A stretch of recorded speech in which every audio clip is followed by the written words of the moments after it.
ಈ ಒಂದು ಕಾರ್ಯಕ್ರಮಕ್ಕೆ ಆಗಮಿಸಿರ್ತಕ್ಕಂಥ ಆಧ್ಯಾತ್ಮಿಕ ಚಿಂತಕರಾಗಿರ್ತಕ್ಕಂಥ ಬೆಳಗಾವಿಯ ಕುಮಾರಿ ಶಾಂಭವಿ ಅವರು ದಯಮಾಡಿ ಈ ಒಂದು ಆಧ್ಯಾತ್ಮಿಕ ಚಿಂತನಾ ಕಾರ್ಯಕ್ರಮವನ್ನು ಪ್ರಾರಂಭ ಮಾಡಬೇಕು. ಅವರು ದಯಮಾಡಿ ಜೋರ ಚಪ್ಪಾಳೆ, ಇನ್ನೂ ಜೋರ ಹೊಡಿ, ನೋಡೋಣ ಎಷ್ಟು ಜೋರ ಹೊಡಿತು. ಈ ಸೌಂಡ್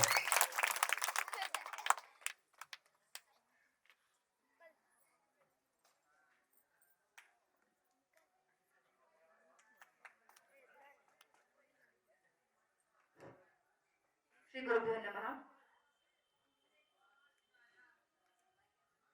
ಓಂ ಶ್ರೀ ಗುರುಭ್ಯೋ ನಮಃ. ಮೊದಲಿಗೆ ಶಿವನಾಮ ಸ್ಮರಣೆಯನ್ನ ಮಾಡೋಣ. ನಾವು ಕುಂತಾಗ ಮಾತಾಡಿದ್ವಿ ಅಂತಂದ್ರೆ ನಿಧಿ ಹೋಗ್ತದೆ.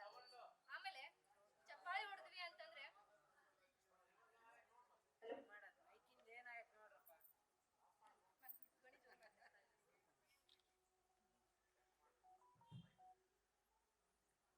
ನಾವೆಲ್ಲರೂ ಸುಮ್ಮನೆ ಕುಂತಾಗ ಒಂಚೂರು ಮಾತಾಡಿದ್ವಿ ಅಂತಂದ್ರ ನಮಗ್ ನಿದ್ದೆ ಬರತ್ತಿತ್ತು ಅಂದ್ರೆ ನಿದ್ದಿನ ಹೋಗ್ತದೆ. ಹಾಗೆ ಕೇವಲ ನಿದ್ದಿನ ಹೋಗ್ತಿರ್ಬೇಕಾದ್ರ ಶಿವನಾಮ ಸ್ಮರಣೆ ಮಾಡಿದ್ರ ಬರೋಗ ಎಲ್ಲ ಹೋಗುದಿಲ್ಲ ಅಂತ ಒಂದು ಮಾತನ್ನ ಹೇಳ್ತಾರ. ಹಾಗಾಗಿ ಮೊದಲಿಗೆ ಶಿವನಾಮ ಸ್ಮರಣೆಯನ್ನ ಮಾಡೋಣ. ಜಯ ಮಂಗಲಂ ಜಯ ನಮಃ ಪಾರ್ವತಿ ಶಿವ ಹರ ಹರ. ನನಗ ಸೌಂಡ್ ಕೇಳತಿಲ್ರಿ, ದೇವ್ರಿಗೆ ಕೇಳ್ಬೇಕು. ಜಯ ಮಂಗಲಂ ಜಯ ನಮಃ ಪಾರ್ವತಿ ಶಿವ ಹರ ಹರ. ಜಗದ್ಗುರು ಪಂಚಾಚಾರ್ಯ ಮಹಾರಾಜ್ ಕಿ ಇನ್ನೂ ಕೇಳ್ಬೇಕು ಜೋರಾಗ್ರಿ, ದೇವ್ರ ಕೇಳಿಸ್ಬೇಕು ಒಳಗ. ಜಗದ್ಗುರು ಪಂಚಾಚಾರ್ಯ ಮಹಾರಾಜ್ ಕಿ, ವಿಶ್ವಗುರು ಬಸವಣ್ಣವರ ಮಹಾರಾಜ್ ಕಿ, ಗುರು ಸಾರ್ವಡೇಶ್ವರ ಮಹಾರಾಜ್ ಕಿ, ವೀರಭದ್ರೇಶ್ವರ ಮಹಾರಾಜ್ ಕಿ, ಸುಮ್ನಕುಂದರ್ ಮಹಾರಾಜ್ ಕಿ. ನಾನು ಟೆಸ್ಟ್ ಮಾಡತ್ತಿದ್ದೀನಿ, ನೀವು ಲೆದರ್ ಇಲ್ವಾ ಅಂತ ಹೇಳಿ.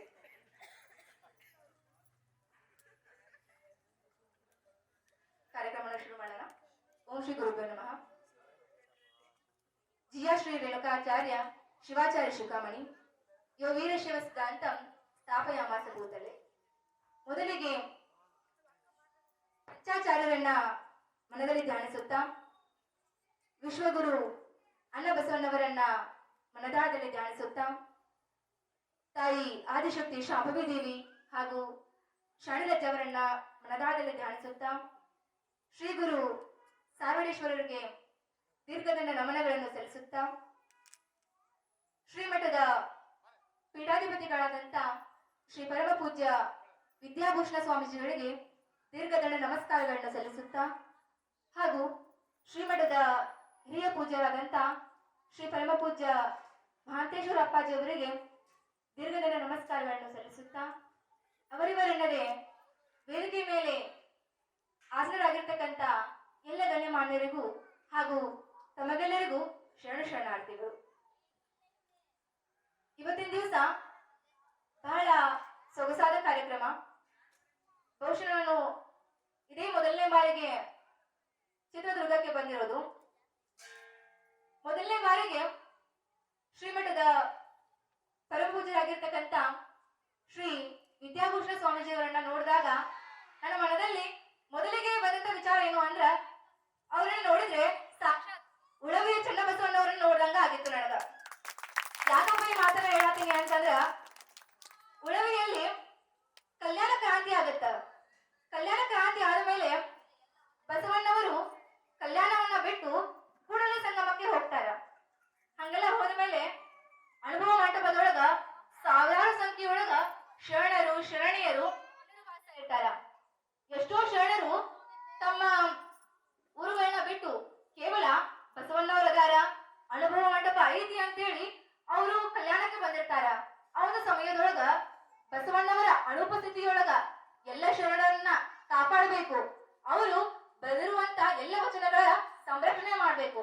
ಆ ಹೊಣೆ ಯಾರ ಮೇಲೆ ಬೀಳುತ್ತಾ? ಉಳವಿಯ ಚನ್ನಬಸವಣ್ಣವ್ರ ಮೇಲೆ ಬೀಳುತ್ತಾ. ಆಗ ಅವರಿಗೆ ಬಹುಶಃ ಈಗೇನು ಪರಮ ಪೂಜ್ಯರಿಗೆ ವಯಸ್ಸದಲ್ಲ, 20 ವರ್ಷ ಅದಲ್ಲ, ಅಷ್ಟೇ ಇರ್ಬೋದು ಅಂತ ಅನ್ಕೊಳ್ತೀನಿ.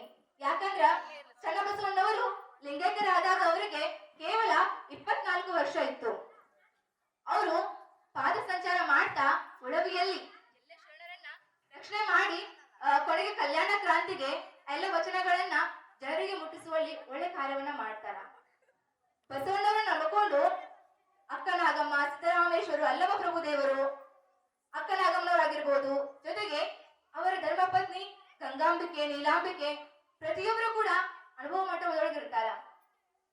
ಕಲ್ಯಾಣ ಕ್ರಾಂತಿ ಅಂದ್ರ ಸುಮ್ಮನೆ ಆಗಿದ್ದಿಲ್ಲ.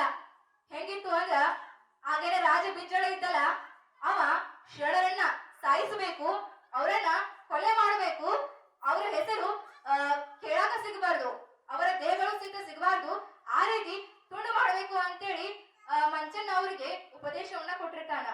ಅವ್ರ ತಲೆಯೊಳಗ ತುಂಬಿ ಬಿಟ್ಟಿರ್ತಾನ. ಬಸವಣ್ಣವರು ಅಂತರ್ಜಾತಿ ವಿವಾಹ ಮಾಡಕತ್ತಾರ, ಧರ್ಮ ಬೋಧನೆಯನ್ನ ಮಾಡಕತ್ತಾರ, ಎಲ್ಲಾ ಧರ್ಮಗಳನ್ನ ಅಲ್ಲಗಣಿತಾ ಇದಾರೆ ಅಂತೇಳಿ ಎಲ್ಲ ಸಲದ ವಿಚಾರಗಳನ್ನ ಆ ಬಿಜ್ಜಳ ರಾಜನ ಮುಂದೆ ಅವರು ಹೇಳ್ತಾ ಇರ್ತಾರ. ಅವರ ಮಾತನ್ನ ನಂಬಿ ಆದ ಕೂಡ ಶರಣರ ಕೊಲೆ ಮಾಡಬೇಕು, ಅವರ ವಚನಗಳನ್ನ ನಾಶ ಮಾಡಬೇಕು ಅಂತೇಳಿ ಆತ ಮುಂದಾಗ್ತಾನ.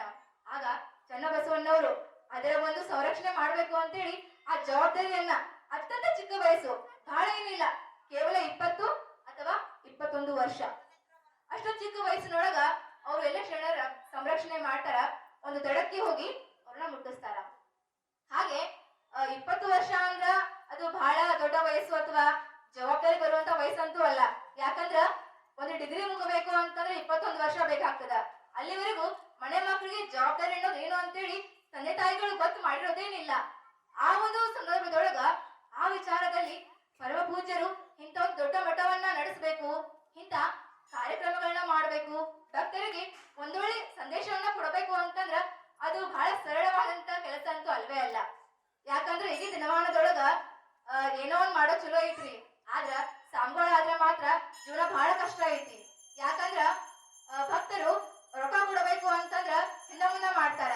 ಆಮೇಲೆ ಇಂಥ ದೊಡ್ಡ ಕಾರ್ಯಕ್ರಮಗಳನ್ನ ಮಾಡ್ಬೇಕು ಅಂತಂದ್ರ ಹಣದ ಅವಶ್ಯಕತೆ ಇರ್ತದ.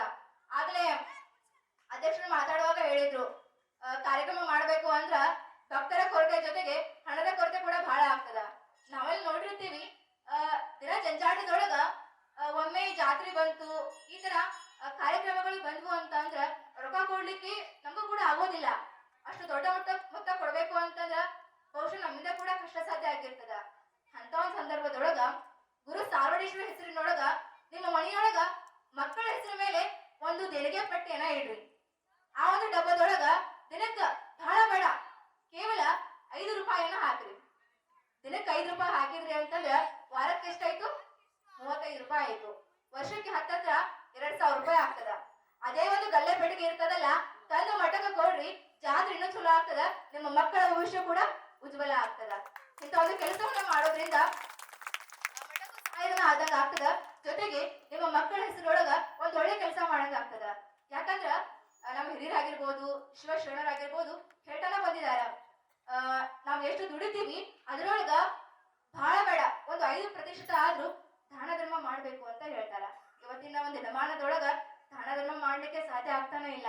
ಅದಕ್ಕ ನೀವತ್ತು ಬಹಳ ಬೇಡ ಒಂದು ಹಿಡಿ ಅಕ್ಕಿ ಕೊಟ್ಟಿದ್ದೀರಿ ಅಂತಂದ್ರ ಆ ಒಂದು ಹಿಡಿ ಅಕ್ಕಿಯೊಳಗ 100 ಜನ ಪ್ರಸಾದವನ್ನ ಸೇವನೆ ಮಾಡ್ತಾರ. ಅಂದ್ರ ಒಂದ್ ಹಿಡಿ ಅಕ್ಕಿ 100 ಜನರಿಗೆ ಆಗೋದಿಲ್ಲ. ಆದ್ರ ಅದೇ ಒಂದು ಹಿಡಿ ಅಕ್ಕಿ ಅನ್ನ ಪ್ರಸಾದೊಳಗ ಸೇರ್ಪಡೆ ಆಯ್ತು ಅಂತಂದ್ರ 100 ಜನರ ಹೊಟ್ಟೆನ ತುಂಬಿಸ್ತದ. ಅವ್ರೇನು ಆಶೀರ್ವಾದ ಮಾಡ್ತಾರಲ್ಲ ಅದು ನಿಮ್ಮನ್ನ ಕಷ್ಟ ಕಾಲದೊಳಗ ಕಾಪಾಡ್ತದ. ಹಾಗಾಗಿ ನಿಮ್ಮ ಕೈಯಲ್ಲಿ ಬಹಳ ಅಂತೂ ಆಗೋದಿಲ್ಲ, ನಮ್ಮ ಕೈಯಲ್ಲಿ ಎಷ್ಟು ಆಗ್ತದ ಅಷ್ಟೊಂದು ದಾನ ಧರ್ಮವನ್ನ ಮಾಡ್ಬೇಕು. ಹೀಗೆ ಒಂದ್ಸಲ ರತನ್ ಟಾಟಾ ಅವರಿಗೆ ಇಂಟರ್ವ್ಯೂ ಕೇಳುವಾಗ ಒಂದು ಪ್ರಶ್ನೆಯನ್ನ ಕೇಳ್ತಾರ, ನಿಮಗೆ ಬಹಳ ಖುಷಿಯಾಗಿದ್ದು ಯಾವಾಗ, ಜೀವನ ಸಾರ್ಥಕ ಅನ್ಸಿದ್ದು ಯಾವಾಗ ಅಂತ ಕೇಳ್ತಾರ. ಆಗ ರತನ್ ಟಾಟಾ ಅವರು ಉತ್ತರ ಕೊಡ್ತಾರ, ನಾನು ಬಹಳ ಕಷ್ಟದಿಂದ ಬೆಳೆದು ಬಂದೆ, ಬಹಳ ಹಣವನ್ನ ಮಾಡಿದೆ, ಆಗ್ಲೂ ಕೂಡ ಕ್ಷಣಿಕ ಸುಖ ಆಯ್ತು, ನನಗೇನೂ ಸಿಗ್ಲಿಲ್ಲ. ಬಹಳ ಆಸ್ತಿ ಮಾಡಿದೆ, ಆಮೇಲೆ ಹಣ ಎಲ್ಲ ಕೂಡ್ತು, ಆಗ್ಲೂ ಕೂಡ ಕ್ಷಣಿಕ ಸುಖ, ಸ್ವಲ್ಪ ಸುಖ ಇತ್ತು, ಆಮೇಲೆ ನೆಮ್ಮದಿ ಅನ್ನೋದೇ ಇಲ್ಲ. ಆಮೇಲೆ ನಾನು ಉದ್ಯಮಿಯಾಗಿ ಭಾರತ ದೇಶದಾದ್ಯಂತ ಅಷ್ಟೇ ಅಲ್ಲದೆ ಹೊರ ದೇಶದೊಳಗೂ ಪ್ರಸಿದ್ಧಿ ಆದೆ, ಅದು ಕೂಡ ಕ್ಷಣಿಕ ಸುಖ, ಅಲ್ಲೂ ನನಗೆ ಖುಷಿ ಆಗ್ಲಿಲ್ಲ. ಆದ್ರೆ ಒಂದು ದಿನ ನನ್ನ ಗೆಳೆಯ ಸಾಮಾಜಿಕ ಕೆಲಸವನ್ನ ಮಾಡುವಾಗ 200 ಅಂಗವಿಕಲರಿಗೆ ವೀಲ್ ಚೇರ್ ಕೊಡ್ಬೇಕು, ನೀವು ಕೊಡಿಸ್ಕೊಡ್ರಿ ಅಂತ ಹೇಳಿದ್ರು. ನಾನೇನು ಅದು ಬಹಳ ಖರ್ಚಾಗೋದಿಲ್ಲ, ಕೊಡೋಣ ಬಿಡು ಅಂತೇಳಿ ಆ ವೀಲ್ ಚೇರ್ಗೆ ರೊಕ್ಕ ಕೊಟ್ಟೆ. ಒಂದಿನ ಆ ವೀಲ್ ಚೇರ್ ಕೊಡೋ ಸಂದರ್ಭದೊಳಗ ಆ ಕಾರ್ಯಕ್ರಮಕ್ಕೆ ನೀವು ಬನ್ರಿ ಅಂತ ಆತ ಕರೆದ. ಆ ಕಾರ್ಯಕ್ರಮಕ್ಕೆ ಹೋಗಿ ಆ ಚೇರ್ಗಳನ್ನ ಅಂಗವಿಕಲರಿಗೆ ನಾನು ಕೊಟ್ಟಾದ್ಮೇಲೆ ಒಬ್ಬ ಹುಡುಗ ಬಂದ ಆ ರತನ್ ಟಾಟಾ ಅವ್ರ ಹತ್ರ ಹೇಳ್ತಾನಂತ,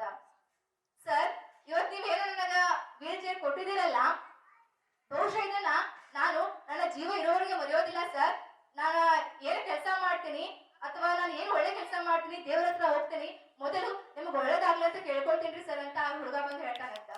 ಆಗ ಅವರಿಗೆ ನನ್ನ ಜೀವನ ಇಲ್ಲಿಗೆ ಸಾರ್ಥಕ ಆಯ್ತು ಅಂತ ಅನಿಸಿ ಅವತ್ತಿಂದ ಅವರು ಒಳ್ಳೊಳ್ಳೆ ಕೆಲಸಗಳನ್ನ ದಾನ ಧರ್ಮವನ್ನ ಮಾಡ್ತಾರ. ಇವತ್ತು ನಮ್ಮ ದೇಶದೊಳಗ ಬಹಳಷ್ಟು ಶ್ರೀಮಂತರಿದಾರ. ಆದ್ರ ನಾವು ರತನ್ ಟಾಟಾ ಸರ್ ಅವ್ರನ್ನ ಯಾಕೆ ನಾವು ಬಹಳ ಹೆಸರುವಾಸಿ ಅದೀವಿ ಅಂತಂದ್ರ ಅವರು ಬಹಳ ದಾನ ಧರ್ಮವನ್ನ ಮಾಡ್ತಾ ಇದ್ರು. ಅದಕ್ಕೋಸ್ಕರ ಅವರನ್ನ ನಾವು ಇವತ್ತು ನೆನಿತೀವಿ. ನಾವೇನಿವತ್ತು ಆಸ್ತಿ ಹಣ ಅಂತಸ್ತು ಮಾಡಕತ್ತೀವಿ, ಅದ್ಯಾವುದೂ ಕೂಡ ನಮ್ಮಲ್ಲಿ ಉಳಿಯೋದಿಲ್ಲ. ಕೊನೆ ಉಳಿಯೋದೇ ನಾವ ಎಷ್ಟು ದಾನ ಧರ್ಮ ಮಾಡಿದೀವಿ, ಎಷ್ಟು ಜನರಿಗೆ ಬೇಕಾಗಿದ್ದೀವಿ ಅನ್ನೋದು. ಹೀಗೆ ವಿಚಾರ ಮಾಡಿದಾಗ ಒಂದು ಕತೆ ನೆನಪಾಗ್ತದ. ಒಬ್ರು ಸಾಧುಗಳು ಮನೆ ಮುಂದೆ ಹಾದು ಹೋಗ್ತಾ ಇರ್ತಾರ. ಅವರು ಲೋಕ ಸಂಚಾರಿಗಳು, ಬಹಳ ತೀರ್ಥ ಕ್ಷೇತ್ರಗಳನ್ನ ನೋಡ್ ಬಂದಿರ್ತಾರ, ಬಹಳ ಒಳ್ಳೆ ಒಳ್ಳೆ ಕೆಲಸ ಮಾಡಿರ್ತಾರ, ಕೀರ್ತನೆ ಪ್ರವಚನವನ್ನ ಹೇಳ್ತಾ ಇರ್ತಾರ. ಹಂಗಿದ್ದಾಗ ಆ ಸಾಧುಗಳಿಗೆ ರಾತ್ರಿಯಲ್ಲಿ ಹೋಗ್ಬೇಕು ಗೊತ್ತಾಗೋದಿಲ್ಲ. ಅಲ್ಲೇ ಒಂದು ಮನೆ ಮುಂದೆ ಜಗುಲಿ ಇತ್ತು. ಈಗೆಲ್ಲ ಜಗುಲಿ ಅಂತ ಹೋಗೇ ಬಿಟ್ಟಾವ. ಜಗಲಿ ಅಂದ್ರ ದೇವ್ರ ಮನೆ ಮುಂದೆ ಇರ್ತದಲ್ಲ, ಆ ಜಗಲಿ ಅಲ್ರಮ್ಮ. ಹೊರಗೆ ಕುಂದ್ರಾಕಂತೇಳಿ ಜಗಲಿ ಅಂತ ಮಾಡಿರ್ತಾರ. ಆ ಜಗಲಿ ಮೇಲೆ ಸ್ವಲ್ಪ ಹೊತ್ತು ಮಲ್ಕೊಂಡು ಹೋಗೋಣ ಅಂತೇಳಿ ಅವ್ರು ಮಲ್ಕೊಳ್ತಾರ. ಸ್ವಲ್ಪ ಹೊತ್ತು ಆದ್ಮೇಲೆ ಜನ ಆ ಕಡೆಯಿಂದ ಈ ಕಡೆ, ಈ ಕಡೆಯಿಂದ ಆ ಕಡೆ ಓಡಾಡ್ಲಿಕ್ಕೆ ಶುರು ಮಾಡ್ತಾರ. ಇವ್ರು ಏನಾಯ್ತು ಅಂತ ಅಲ್ಲೇ ಕುತ್ಕೊಂಡು ನೋಡ್ತಾರ. ಸ್ವಲ್ಪ ಹೊತ್ತು ಆದ್ಮೇಲೆ ಆ ಮನೆಯೊಳಗೆ ಇರ್ತಕ್ಕಂಥ ಒಬ್ಬ ಹೆಣ್ಮಗಳು ಎದ್ದು ಬಂದು, ಅಮ್ಮ ನಾನು ಏನಾಗಿತ್ತು ನೋಡ್ಕೊಂಡ್ ಬರ್ತೀನಿ ಅಂತೇಳಿ ಆ ತಾಯಿ ಎದ್ದು ಹೋಗ್ತಾಳ. ಹೋಗಿ ಬಹುಶಃ ಯಾರಾದ್ರೂ ತಿರ್ಕೊಂಡಿರ್ಬೋದು ಅಂತ ಒಬ್ಬ ಸಾಧುಗಳಿಗೆ ಗೊತ್ತಾಗುತ್ತ. ಆ ತಾಯಿ ಮತ್ತೆ ಮರಳಿ ಮನೆಗೆ ಬರ್ತಾಳ. ಮನೆಗೆ ಬಂದಾಗ ಸಾಧುಗಳಿಂದ ಎಚ್ಚರನೇ ಇರ್ತಾರ. ಆಗ ಆ ಮೊಮ್ಮಗಳು ಅಜ್ಜಿಗೆ ಹೇಳ್ತಾ ಇರ್ತಾಳ, ಇಲ್ಲ ಅಮ್ಮ, ಹಿಂದ್ಗಡೆ ಮನೆಯೊಳಗ ರಮೇಶ್ ಕಾಕ ಅಂತ ಇದ್ರಲ್ಲ, ಅವ್ರು ಬಹಳ ಒಳ್ಳೆ ವ್ಯಕ್ತಿ ಇದ್ರು. ಎದ್ದು ಕುಂತು ನೀರ್ ಬೇಕು ಅಂತ ಕೇಳಿದ್ರಂತ. ಅವರ ಹೆಂಡತಿ ನೀರ್ ತರೋದ್ರೊಳಗಾಗಿ ಹೃದಯಾಘಾತ ಆಗಿ ಅವ್ರು ತೀರ್ಕೊಂಡ್ರಂತಮ್ಮ ಅಂತ ಹೇಳ್ತಾಳ ಆ ಮೊಮ್ಮಗಳು. ಆಗ ಆ ಅಜ್ಜಿ ಹೇಳ್ತಾಳ, ಅಲ್ಲಮ್ಮ, ಹಾಗಾದ್ರೆ ಏನಾದ್ರೂ ಆಗ್ಲಿ ಅವರು ಸ್ವರ್ಗಕ್ಕೆ ಹೋದ್ರು ನರ್ಕಕ್ಕೆ ಹೋದ್ರು ಅಂತ ಕೇಳ್ತಾಳ ಅದು ಅಜ್ಜಿ. ಆಗ ಮೊಮ್ಮಗಳು ಹೇಳ್ತಾಳ, ಅಲ್ಲಮ್ಮ, ಅವ್ರ್ಯಾಕ ನರ್ಕಕ್ಕೆ ಹೋಗ್ತಾರ, ಅವರು ಸ್ವರ್ಗಕ್ಕನ ಹೋಗಿದಾರ ಅಂತ ಹೇಳ್ತಾಳ. ಆಗ ಇಷ್ಟೊಂದು ಎಲ್ಲ ಮಾತುಕತೆ ಆಗತ್ತ. ಆ ತಾಯಿ ಮೊಮ್ಮಗಳು ಮಲ್ಕೊಳ್ತಾರ. ಮಲ್ಕೊಂಡ್ಮೇಲೆ ಸಾಧುಗಳಿಗೆ ತಲೆ ಹುಳ ಬಿಟ್ಟಾಗತ್ತ. ಅಲ್ಲ, ನಾನು ಇಷ್ಟೊಂದು ತೀರ್ಥಕ್ಷೇತ್ರಗಳನ್ನ ಪ್ರವಾಸ ಮಾಡಿ ಬಂದಿದ್ದೇನೆ, ಇಷ್ಟೊಂದು ಧರ್ಮ ಗ್ರಂಥಗಳನ್ನ ಓದಿದ್ದೀನಿ, ಆದ್ರೆ ವ್ಯಕ್ತಿ ಸತ್ತ ಮೇಲೆ ನರ್ಕಕ್ಕೆ ಹೋಗ್ತಾನೋ ಸ್ವರ್ಗಕ್ಕೆ ಹೋಗ್ತಾನೋ ಅಂತೇಳಿ ನನಗ ಗೊತ್ತಿಲ್ಲ. ಈ ಅಜ್ಜಿ ಮೊಮ್ಮಗಳಿಗೆ ಹೆಂಗ್ ಗೊತ್ತು ಅಂತೇಳಿ ಅವ್ರ ತಲೆಯೊಳಗೆ ಹುಳ ಬಿಟ್ಟಂಗಾಗತ್ತ. ರಾತ್ರಿ ನಿದ್ದಿನ ಹತ್ತೋದಿಲ್ಲ. ಬೆಳಿಗ್ಗೆ ಅಂಗಳ ಕಸ ಹೊಡಿಬೇಕಂತೇಳಿ ಆ ಮೊಮ್ಮಗಳು ಹೊರಗೆ ಬರ್ತಾಳ. ಆಗ ಸಾಧುಗಳು ಹೇಳ್ತಾರ, ಅಮ್ಮ ಒಂದು ನಿಮಿಷ ನಿಲ್ಲಮ್ಮ ಅಂತ ಹೇಳ್ತಾರ. ಆಗ ಹೇಳ್ರಿ ಅಜ್ಜವ್ರ ಅಂತಂದಾಗ, ಅಲ್ಲಮ್ಮ, ನಿನ್ನೆ ನೀವು ರಾತ್ರಿ ಮಾತಾಡೋದನ್ನ ನಾನು ಕೇಳ್ಕೊಂಡೆ. ಹಾಗೆ ಆ ವ್ಯಕ್ತಿ ಸ್ವರ್ಗಕ್ಕೂ ಹೋದ್ರು ಅಂತ ನಿಮ್ಗೆ ಹೆಂಗ್ ಗೊತ್ತಾಯ್ತಮ್ಮ ಅಂತ ಕೇಳ್ತಾರ. ಆಗ ಆ ಹುಡುಗಿ ಉತ್ತರ ಕೊಡ್ತಾಳ, ಅಜ್ಜವ್ರ, ನಾವು ನಿಮ್ಮಷ್ಟು ಓದ್ಕೊಂಡಿಲ್ಲ ರೀ, ಅಷ್ಟೊಂದು ಜ್ಞಾನ ನಮಗಿಲ್ಲ. ಆದ್ರೂ ಒಬ್ಬ ವ್ಯಕ್ತಿ ಸತ್ತಾಗ ಅವನ ಸುತ್ತಮುತ್ತ ಇರ್ತಕ್ಕಂಥ ವ್ಯಕ್ತಿಗಳು ಅವನ ಬಗ್ಗೆ ಒಳ್ಳೇದ್ ಮಾತಾಡ್ತಾ ಇದ್ರೆ ಆತ ಖಂಡಿತವಾಗಿ ಸ್ವರ್ಗಕ್ಕೆ ಹೋಗ್ತಾನ, ಕೆಟ್ಟದಾಗಿ ಮಾತಾಡ್ತಾ ಇದ್ರೆ ಖಂಡಿತವಾಗಿ ನರಕಕ್ಕೆ ಹೋಗ್ತಾನ ಅಂತ ಆ ಹುಡುಗಿ ಹೇಳ್ತಾಳಂತ. ನಾವು ಸತ್ತ ಮೇಲೆ ಏನ್ ಹಣ ಆಸ್ತಿ ಐಶ್ವರ್ಯ ಮಾಡಕತ್ತೀವಿ, ಇದೆಲ್ಲ ಮಾಡೋದಕ್ಕಿಂತ ನಾವು ಅಂತ್ಯಕಾಲದೊಳಗ 4 ಜನರಿಗೆ ಒಳ್ಳೇದು ಮಾಡಿದ್ವಿ, 4 ಜನರಿಗೆ ಬೇಕಾಗಿದ್ವಿ ಅಂತಂತಂದ್ರ ನಾವ್ ಎನ್ನೇ ಕೆಲಸ ಮಾಡಿದ್ರು ಕೂಡ ಅದು ನಮ್ಮ ಪುಣ್ಯವಾಗಿ ಅದು ಕನ್ವರ್ಟ್ ಆಗತ್ತಂತ. ಹಾಗಾಗಿ ಇವತ್ತು ಬಹಳ ಒಳ್ಳೆ ಜಾತ್ರಾ ಕಾರ್ಯಕ್ರಮವನ್ನ ಮಾಡ್ತಾ ಇದ್ದೀರಿ. ಈ ಜಾತ್ರಾ ಕಾರ್ಯಕ್ರಮದೊಳಗ ಇತ್ತೀಚೆಗೆ ಅಜ್ಜರು ಹೇಳ್ತಾ ಇದ್ರು, ಇಂತ ಒಳ್ಳೆ ಒಳ್ಳೆ ಕಾರ್ಯಕ್ರಮ ಮಾಡಕತ್ತಿದ್ರ ಜನರು ಕೊಡೋದಿಲ್ಲ, ಅದೇ ಯಾವ್ದಾದ್ರು ಡಾನ್ಸರ್ ಬಂದಿದಾರ ಅಥವಾ ಹಾಡೋರ್ ಬಂದಿದಾರ ಅಂತಂದ್ರೆ ಎಲ್ಲರೂ ಅಲ್ಲಿ ಕ್ಯೂ ಹಚ್ಚಿ ಹೋಗ್ತಾ ಇರ್ತಾರ. ಇದೊಂದು ಬಹಳ ನೋವಿನ ಸಂಗತಿ ಅಂತ ಹೇಳ್ತಾ ಇದ್ರು. ಹಾಗೆ ಇದೆಲ್ಲ ಯಾಕೆ ಆಗತೈತಿ ಅಂತ ಸಂಸ್ಕಾರದ ಕೊರತೆಯಿಂದ ಆಗತೈತಿ. ಹಾಗೆ ಒಂದು ಮಹಾಭಾರತದ ಒಂದು ಕಥೆ ನೆನಪಾಗ್ತದ. ಗಾಂಧಾರಿ ತನ್ನ 100 ಮಕ್ಕಳು ಸತ್ತ ಮೇಲೆ ಕೃಷ್ಣ ಹತ್ರ ಬರ್ತಾಳ. ಬಂದು ಆಟ ಕೇಳ್ತಾಳ, ಕೃಷ್ಣ ಪರಮಾತ್ಮ, ನನಗೆ 100 ಮಕ್ಕಳು ಸಿಗುವಂತ ವರವನ್ನ ದೇವರು ಕೊಟ್ಟಿದಾನ. ಆದ್ರೆ ನನ್ನ 100 ಮಕ್ಕಳು ಕೂಡ ಸತ್ತು ಹೋದ್ರು, ಯಾಕಂದ್ರ ಅವರು ಕೆಟ್ಟ ವ್ಯಕ್ತಿಗಳಾಗಿದ್ರು. ಆದ್ರೆ ಪಾಂಡವರು ಕೇವಲ 5 ಜನ, ಅವರು ಬಹಳ ಒಳ್ಳೆ ಕೆಲಸ ಮಾಡಿದ್ರು, ಅವ್ರು ಉಳಿದ್ರು. ಆದ್ರೆ ನಾನು ನಿನ್ನನ್ನ ಪೂಜೆ ಮಾಡ್ತಾ ಇದ್ದೆ, ಕುಂತಿ ಕೂಡ ನಿನ್ನನ್ನ ಪೂಜೆ ಮಾಡ್ತಾ ಇದ್ದು. ನಾನೇನು ನಿನಗೆ ಕಲ್ಲನ್ನ ಒಗಿತಾ ಇರ್ಲಿಲ್ಲ, ಕುಂತಿ ನಿನಗೆ ಬಂಗಾರದ ಪುಷ್ಪಗಳನ್ನ ಇರಿಸ್ತಾ ಇರ್ಲಿಲ್ಲ. ನಾನು ಕೂಡ ಹಂಗೆ ಪೂಜೆ ಮಾಡತ್ತಿದ್ದೆ, ಅವಳು ಕೂಡ ಹಂಗ ಪೂಜೆ ಮಾಡಕತ್ತಿದ್ಲು. ಮತ್ತ ನನಗೆ ಕೆಟ್ಟ ವ್ಯಕ್ತಿಗಳನ್ನ, ಕೆಟ್ಟ ಮಕ್ಕಳನ್ನ ಕೊಟ್ಟೆ, ಕುಂತಿಗಷ್ಟೇ ಯಾಕೆ ನೀನು 5 ಜನ ಒಳ್ಳೆ ಮಕ್ಕಳನ್ನ ಕೊಟ್ಟಿ ಅಂತ ಆ ಗಾಂಧಾರಿ ಅಳ್ಕೊಂತ ಕೇಳುವಾಗ ಕೃಷ್ಣ ಪರಮಾತ್ಮ ಬಹಳ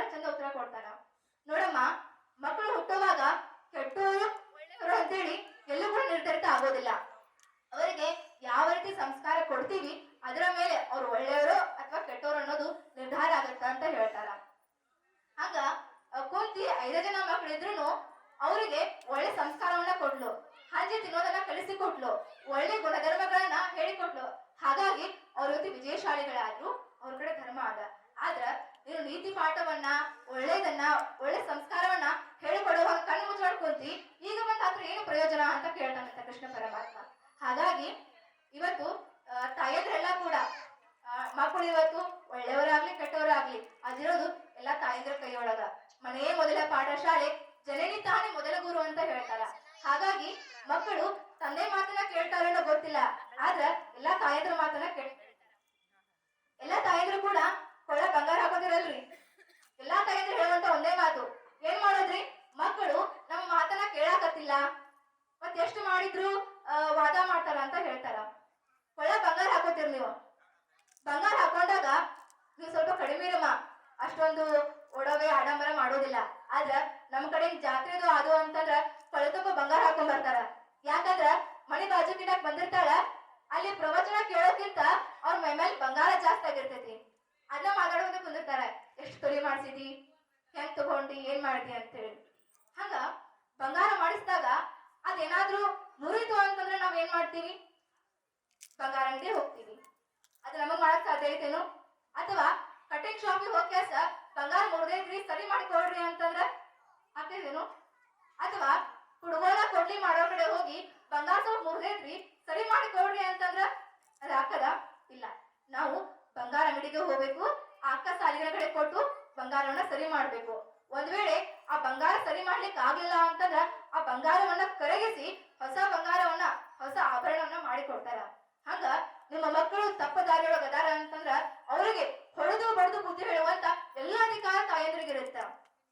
ಅವರು ತಪ್ಪ ದಾರಿ ತುಳಿದಾಗ ಅವ್ರಿಗೆ ಹೊಡೆದು ಬುದ್ಧಿ ಹೇಳ್ರಿ. ಅವ್ರ ಮಾತು ಕೇಳಿಲ್ಲ ಅಂದ್ರ ನಿಮ್ಮ ಮಕ್ಕಳನ್ನ ಶಿಕ್ಷೆ ಕೊಡೋದ್ರಲ್ಲಿ ಯಾವ ಕೂಡ ತಪ್ಪಿಲ್ಲ.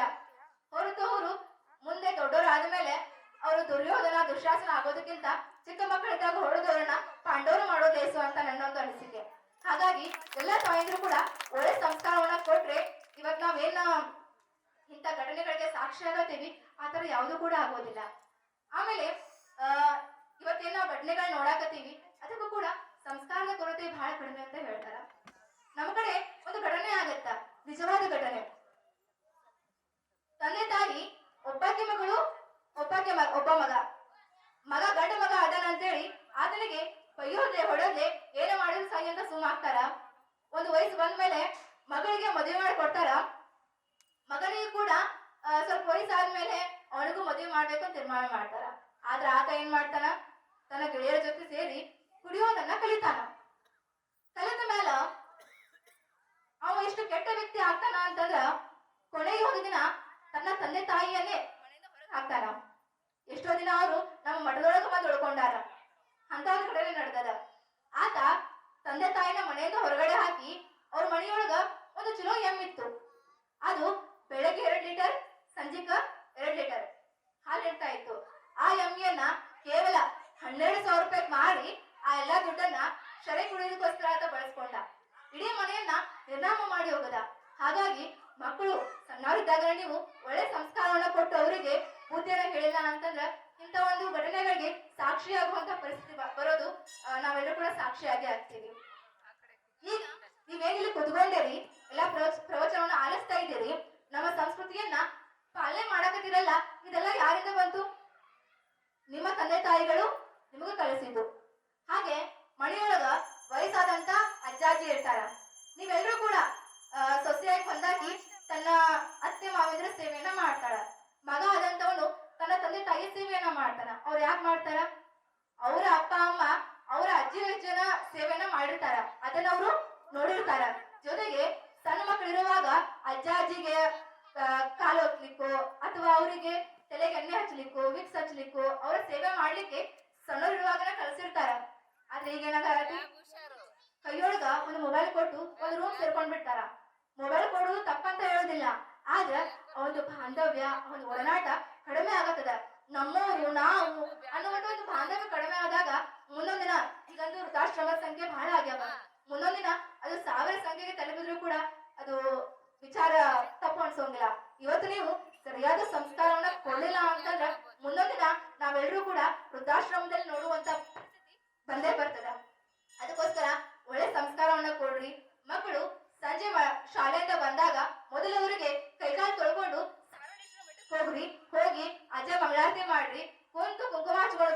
ಅಲ್ಲೊಂದ್ 5 ನಿಮಿಷ ಕುಂತು ಬರ್ರಿ ಅಂತೇಳಿ ಇಷ್ಟೇ ಸಂಸ್ಕಾರವನ್ನ ಕಲಿಸ್ರಿ.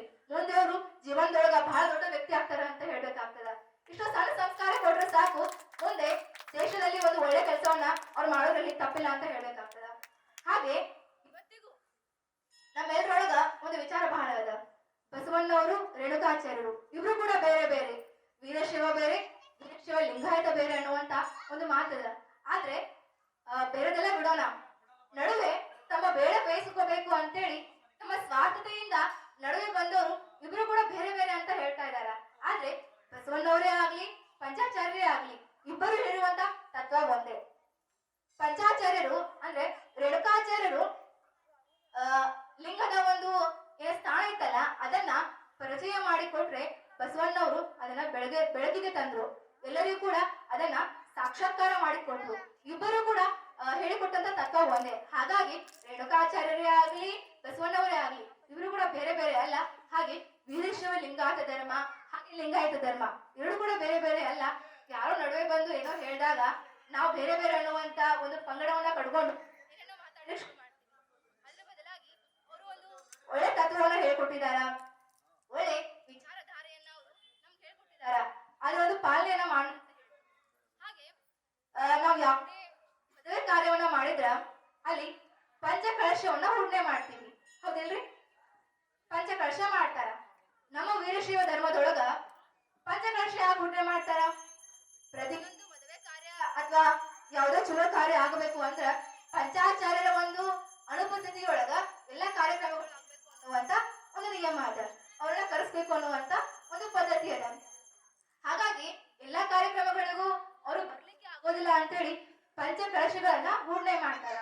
ಇನ್ನು ನಮ್ಮ ದಿನನಿತ್ಯ ಜೀವನದೊಳಗ ಪಂಚಾಚಾರ್ಯರು ಹೇಗೆ ನಮ್ಮ ಜೊತೆ ಇರ್ತಾರ ಅಂತಂದ್ರ ಮದುವೆ ಆದಂತ ಹೆಣ್ಮಕ್ಳಿಗೆ ಎಲ್ಲರೂ ಗೊತ್ತಿರ್ತದ. ನಮ್ಮ ಪಂಚ ಪೀಠಗಳು ಯಾವ್ರೇ ಇದು?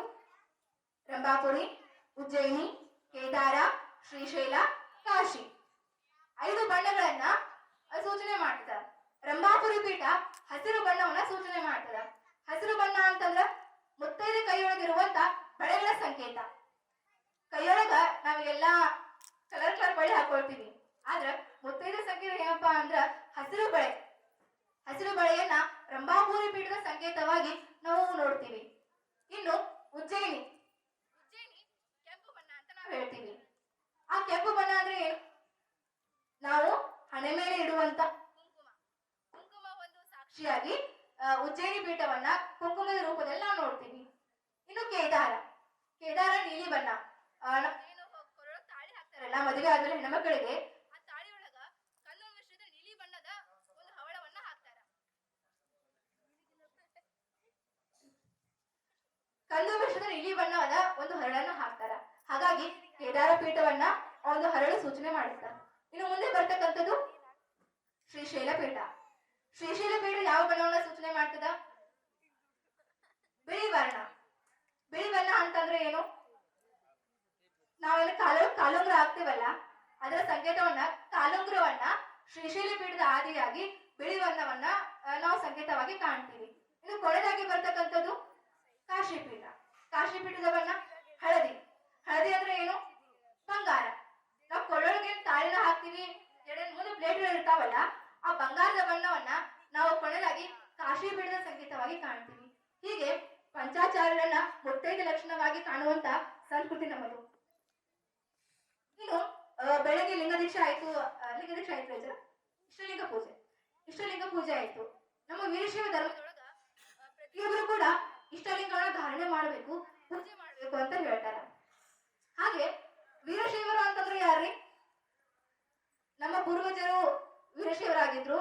ಹಂಗ ನಮ್ಮ ಜಾತಿ ಒಳಗ ವೀರಶೈವ ಅಂತದ, ಅದಕ್ಕಾಗಿ ನಾವು ವೀರಶೈವರ ಅಂತ ಹೇಳ್ಬೇಕಾ? ಇಲ್ಲ. ವೀರಶೈವರು ಅಂದ್ರ ಜೀವಾತ್ಮ ಪರಮಾತ್ಮ ಇಬ್ಬರೊಳಗೂ ಭೇದವನ್ನ ಯಾರು ಕಾಣುದಿಲ್ವೋ ಅವರನ್ನ ವೀರಶೈವರು ಅಂತ ಕರೀತಾರ. ಹಾಗೆ ನಾವೊಂದು ಹಾಡೋಳು ಕಾಣ್ತೀವಿ, ಜೀವಾತ್ಮ ಪರಮಾತ್ಮನ ಕಿರಣ ಎಂಬ ಸಾಕ್ಷಿ ಇಷ್ಟಲಿಂಗ ಧಾರಣ. ಅಂದ್ರೆ ಜೀವಾತ್ಮ ಪರಮಾತ್ಮ ಅನ್ನುವಂಥದ್ದು ಬೇರೆ ಬೇರೆ ಅಲ್ಲ, ಆ ದೇವರ ಸಾಕ್ಷಿಯಾಗಿ ಇಷ್ಟಲಿಂಗವನ್ನ ನಾವು ಎಡಗೈಯಲ್ಲಿ ಧಾರಣೆ ಮಾಡ್ತೀವಿ, ಪೂಜೆಯನ್ನ ಮಾಡ್ತೀವಿ. ಹಾಗೆ ಇಷ್ಟಲಿಂಗ ಧಾರಣೆಯನ್ನ ಯಾರು ಕೊಡ್ಬೇಕು ಅಂತ ಕೇಳಿದ್ರ ಶಿವಾಚಾರ್ಯರು ಕೊಡ್ಬೇಕು ಅಂತ ಹೇಳ್ತಾರ. ಹಾಗಾದ್ರೆ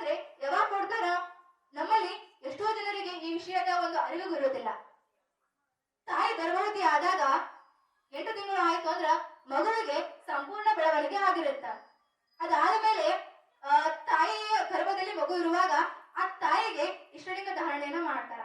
ಆ ತಾಯಿ ಶಿವಪಂಚಾಕ್ಷರಿ ಮಂತ್ರವನ್ನ ಆಗಾಗ ಹೇಳ್ಕೊಂತ ಇದ್ರ ಮಕ್ಕಳು ಸರಿಯಾಗಿ ಹುಡ್ತಾರ, ಅವರು ಚಲೋ ಬೆಳವಣಿಗೆ ಆಗುತ್ತೆ ಅಂತ ಹೇಳ್ತಾರ.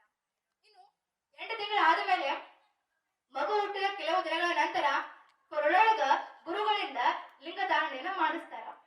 ಅದಾದ್ಮೇಲೆ ಮಗು 8 ವರ್ಷ ಆದ್ಮೇಲೆ ಅವಾಗ್ಲೂ ಕೂಡ ಇಷ್ಟಲಿಂಗ ಧಾರಣೆಯನ್ನ ಗುರುಗಳಿಂದ ಮಾಡಿಸ್ತಾರ. ನಾವು ಕೋಟಿ ಏಳರಳು ಶಿವಪಂಚಾಕ್ಷರಿ ಮಂತ್ರ ಬಹಳ ಶ್ರೇಷ್ಠ ಅಂತ ಹೇಳ್ತೀವಿ. ಹಾಗಾಗಿ ಶಿವಪಂಚಾಕ್ಷರಿ ಮಂತ್ರವನ್ನ ನಾವು ಉಚ್ಚಾರಣೆ ಮಾಡೋದ್ರಿಂದ ಎಷ್ಟೋ ರೋಗಗಳು ನಾಶ ಆಗ್ತಾವ.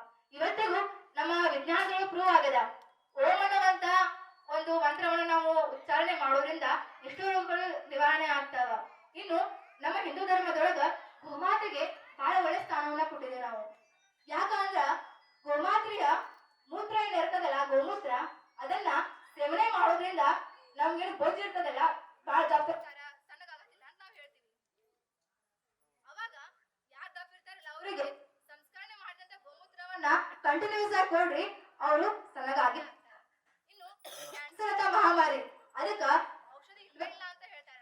ಆದ್ರ ಗೋಮೂತ್ರದೊಳಗ ಆ ಗೋಮೂತ್ರವನ್ನ ನೀವು ಕಂಟಿನ್ಯೂಸ್ ಆಗಿ ತಗೊಳ್ಳೋದ್ರಿಂದ ಅದ್ರೊಳಗ ಕೆಲವು ಪದಾರ್ಥಗಳನ್ನ ಹಾಕಬೇಕು.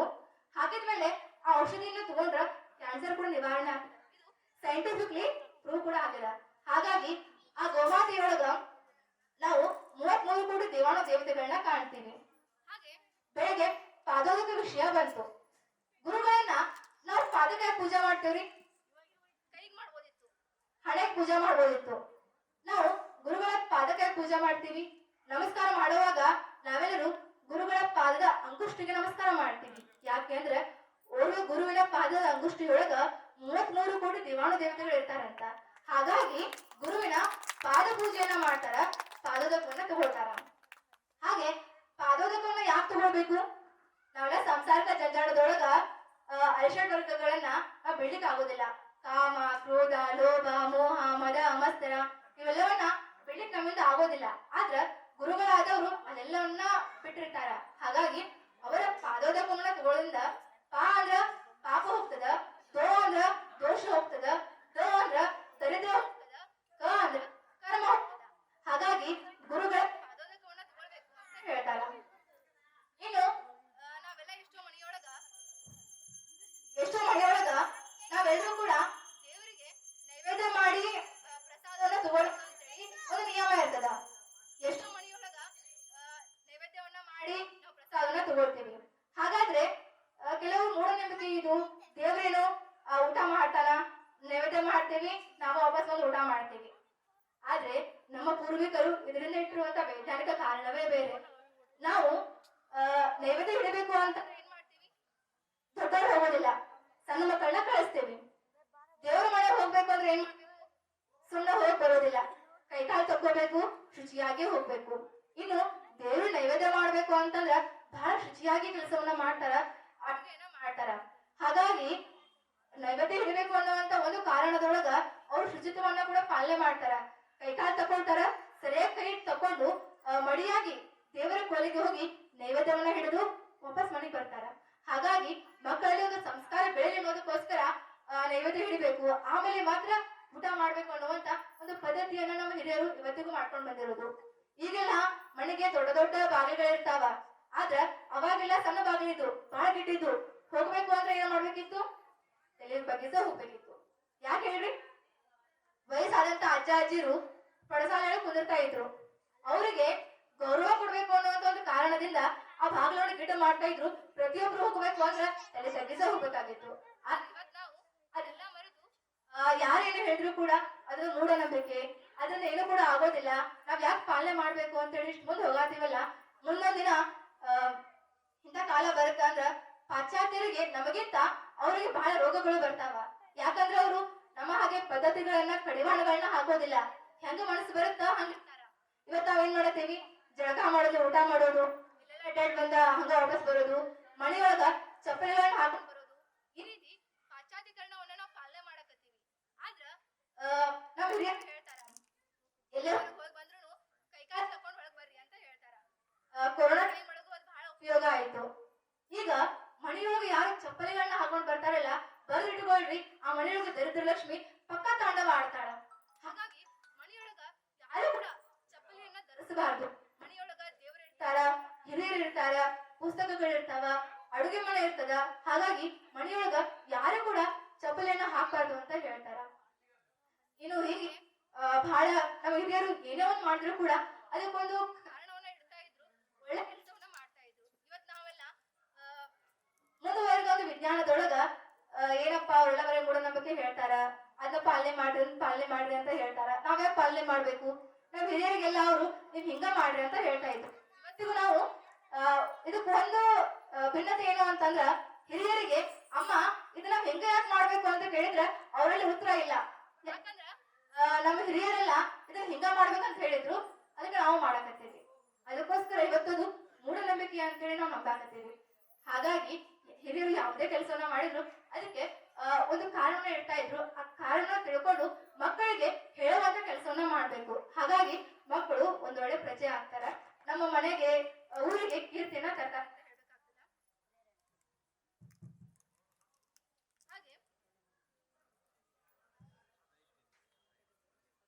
ಹಾಗೆ ನಾವೆಲ್ಲ ಅಂತೀವಿ ಇವತ್ತು ನಾವು ದೇವರಿಗೆ ಎಷ್ಟು ಗುಡಿ ಹೋಗ್ತೀವ್ರಿ, ಎಷ್ಟು ಪೂಜೆನೆ ಮಾಡ್ತೀವಿ. ಹಾಗಾಗಿ ಕೂಡ ದೇವ್ರು ನಮ್ಗೆ ಏನೋ ಫಲವನ್ನ ಕೊಡಾಕತ್ತಿಲ್ಲ, ಏನು ಮಾಡಾಕತ್ತಿಲ್ಲ, ಏನ್ ಮಾಡ್ಬೇಕು ಅಂತ ಹೇಳ್ತೀವಿ. ಹಾಗೆ ದೇವ್ರು ಯಾವ ರೂಪದೊಳಗೆ ಬೇಕಾದ್ರೂ ಬರ್ಬೋದು. ಇವತ್ ನಾವು ಕಷ್ಟದೊಳಗ ಇದೀವಿ ಅಂತಂದ್ರ ಹೆಂಗಾದ್ರೂ ದೇವ್ರು ಬಂದು ನಮ್ಮನ್ನ ಕಾಪಾಡ್ತಾರ. ಹಿಂಗೊಂದ್ಸಲ ಏನಾಗಿತ್ತು ಅಂದ್ರ, ಒಬ್ಬ ಲಾಯರ್ ಇದ್ದ, ಒಬ್ಬ ಜಡ್ಜ್ ಇದ್ದ. ಆ ಜಡ್ಜ್ಗೆ ಕಾಯಿಲೆ ಬರುತ್ತಾಗ ಸತ್ ಹೋಗ್ತಾನ. ಸತ್ ಹೋದ್ಮೇಲೆ ದೇವರಿಗೆ ಪ್ರಶ್ನೆನ ಮಾಡ್ತಾನ ಸ್ವರ್ಗಕ್ಕೆ ಹೋಗಿ, ಅಲ್ಲ ನಾನೊಬ್ಬ ಜಡ್ಜ್ ಅದೇನಿ, ನಾನು ಒಬ್ಬ ಅಪರಾಧಿಗೆ ಶಿಕ್ಷೆ ಕೊಡ್ಬೇಕು ಅಂದ್ರ ಮಿನಿಮಮ್ ಒಂದು 3 ನೋಟಿಸ್ ಕಳಿಸ್ತೇನೆ ನಾನು. ಆದ್ರ ನೀನೇನಪ್ಪ ನನಗ್ ಒಂದು ನೋಟಿಸ್ ಕಳಿಸ್ಲೇ ಇಲ್ಲ, ಹಂಗ ಮೇಲೆ ಕರ್ಕೊಂಡ್ಬಿಟ್ಲ ಅಂತ ಅಂತಾನ ಜಡ್ಜ್. ಅವಾಗ ದೇವ್ರ ಉತ್ತರವನ್ನ ಕೊಟ್ಟಾನ, ಒಂದಲ್ಲಪ್ಪ 5 ನೋಟಿಸ್ ಕಳ್ಸೀನಿ ಅಂತಾನವ. ಅವಾಗ ಯಾವ ಅಂತ ಕೇಳಿದಾಗ, ಮೊದಲಿಗೆ ನಿನಗೆ ದೇಹದಲ್ಲಿ ಇರ್ತಕ್ಕಂತ ಶಕ್ತಿಯನ್ನ ಕುಗ್ಗಿಸ್ತಾ ಬಂದೆ, ಆದ್ರೆ ನೀನೇನ್ ಮಾಡ್ದಿ? ಏನೇನೋ ಕುಡುದು ಮತ್ತೆ ಜಾಸ್ತಿ ಮಾಡ್ಕೊಂಡೆ. ಎರಡನೇದು ಕೂದಲ ಬೆಳಗ ಮಾಡಿದೆ, ನೀನೇನ್ ಮಾಡ್ದಿ? ಕಲರ್ ಹಚ್ಕೊಳ್ಳೋದು ಅದು ಮಾಡ್ದಿ. ಹಲ್ಲನ್ನ ಒಂದೊಂದೇ ಬೆಳ್ಸಾಕತ್ನಿ, ನೀನೇನ್ ಮಾಡ್ದಿ? ಹೊಸ ಹಲ್ಲು ಹಾಕೊಳಕತ್ತಿ. ಆಮೇಲೆ ಚರ್ಮವನ್ನ ಸುಕ್ಕುಗಟ್ಟು ಹನ್ನೊಂದು ಮಾಡ್ದೆ, ನೀನೇನ್ ಮಾಡ್ದಿ? ಯಾವ್ದಾದ್ರು ಕ್ರೀಮ್ಗಳನ್ನ ಹಚ್ಕೊಂಡು ಮತ್ತೆ ಹೆಂಗಿತ್ತು ಹಂಗ ಮಾಡ್ಕೊಂಡಿ. ಆಮೇಲೆ ಬರಬಾರದ ರೋಗಗಳನ್ನ ಕೊಟ್ಟೆ, ನೀನು ಅದಕ್ಕೆ ಔಷಧಿನ ತಗೊಂಡು ಇನ್ನೂ ಬರಬಾರದ ರೋಗಗಳನ್ನ ನೀನು ತಗೊಂಡ್ ಬಂದೆ. ಹಾಗಾಗಿ ಇಷ್ಟು ನೋಟಿಸ್ ನಾನು ಕೊಟ್ರು ನೀನು ಎಚ್ಚೆತ್ಕೊಳ್ಳಿಲ್ಲಪ್ಪ, ಹಾಗಾಗಿ ನಾನು ಕರ್ಕೊಂಡ್ ಬಂದೆ ಅಂತ ಹೇಳ್ತಾರ. ಹಾಗೆ ಇವತ್ತಂತೂ 70-80 ಅದು ದೂರ ಉಳಿತ್ರಿ, 40-50ಕ್ಕೆಲ್ಲ ಹೊಂಟಾವ್. ಹಾಗಾಗಿ ಅದಕ್ಕೆ ಶರಣರು ಹೇಳ್ತಾರ, 10ಕ್ಕ ಹಕ್ಕಿ, 20ಕ್ಕ ನಕ್ಕಿ, 30ಕ್ಕ ಮೂರ್ಕ, 40ಕ್ಕ ನಾಚಿಕಿ, 50ಕ್ಕ ಅರಿವು, 60ಕ್ಕ ಮರಿವು, 70ಕ್ಕ ಹೋಗಿ, 80ಕ್ಕ ಕಾಗಿ, 90ಕ್ಕ ಬಾಗಿ, 100ಕ್ಕ ಹೊತ್ಕೊಂಡು ಹೋಗಿ ಅಂತ ಹೇಳ್ತಾರ. ಆದ್ರೆ ಈಗ ಹಂಗಿಲ್ಲ, 50ಕ್ಕ ಹೊತ್ಕೊಂಡು ಹೋಗಿ ಅಂತ ಹೇಳಕತ್ತಾರ. ಹಾಗಾಗಿ ಈ ಜಾತ್ರಾ ಕಾರ್ಯಕ್ರಮದೊಳಗ ಸ್ವಾಮೀಜಿಯವರು ಎಲ್ಲರಿಗೂ ಒಳ್ಳೇದಾಗ್ಲಿ, ಕೆಲವೊಂದು ಒಳ್ಳೆ ಸಂದೇಶವನ್ನ ತಮ್ಮ ಜೀವನದಲ್ಲಿ ರೂಢಿಸಿಕೊಳ್ಳಿ ಅಂತೇಳಿ ಇಂಥ ಕಾರ್ಯಕ್ರಮಗಳನ್ನ ಮಾಡ್ತಾ ಇದಾರ. ಅವರಿಗೆ ನೀವು ಬಹಳ ಬೇಡ ಬರೀ 1% ನೀವು ಅವರಿಗೆ ಸಾಥ್ ಕೊಡ್ರಿ, 99% ಕೆಲಸವನ್ನ ಅಜರ್ ಮಾಡುವಂಗ ಕಟ್ಟಿದಾರ. ನೀವು ಬರೀ 1% ಸಾಥ್ ಕೊಟ್ರೆ ಸಾಕು, ನಿಮ್ ಏನ್ ಊರ ಹೆಸರದಲ್ಲ ಹಿರಿಯರು ಅನ್ನೋದು ಬೇರೆ ದೇಶದೊಳಗೆ ಕಾಣಿಸುವಂಗ ಗುರ್ತಿಡಿಯುವಂಗ ಮಾಡುವಂತ ಕೆಪಾಸಿಟಿ ಅಜ್ಜವ್ರಂತೆ ಕದ. ಅಷ್ಟೊಂದು ಅಜ್ಜವರು ಗಟ್ಟಿ ಅದಾರ. ಹಾಗಾಗಿ ನೀವು ಅವರಿಗೆ ಸ್ವಲ್ಪ ಸಾಥ್ ಕೊಟ್ರೆ ಸಾಕು, ಒಳ್ಳೆ ಒಳ್ಳೆ ಕಾರ್ಯಗಳನ್ನ ಮಾಡ್ತಾರ. ಇಂಥ ಧರ್ಮ ಸಭೆಗಳಾಗ್ಲಿ, ಕಾರ್ಯಕ್ರಮಗಳಾಗ್ಲಿ ಏನೇ ಆದಾಗ ಎಲ್ಲರೂ ಕೂಡ ಕೂಡಿ ಅಜ್ಜವ್ರಿಗೆ ನಿಮ್ ಹಿಂದೆ ನಾವು ಅದೇವ್ರಿ ಅಜ್ಜಾರ, ನೀವ್ ಏನೇ ಕೆಲಸ ಮಾಡ್ರಿ, ನಿಮ್ಮ ಜೊತೆ ನಾವ್ ಇರ್ತೀವಿ ಅಂತೇಳಿ ಅವ್ರ ಜೊತೆ ಸಾಥ್ ಕೊಟ್ಟು ನೋಡ್ರಿ, ಅವ್ರ ಎಂತ ಕೆಲಸ ಮಾಡಕ್ಕೂ ರೆಡಿ ಅದಾರ. ಹಾಗಾಗಿ ಈಗ ಸಮಯ ಭಾವ ಕೂಡ ಬಹಳ ಆಯ್ತು, 8:00 ಆಯ್ತು. ಬಹುಶಃ ನಾನು ಒಂದ್ ತಾಸು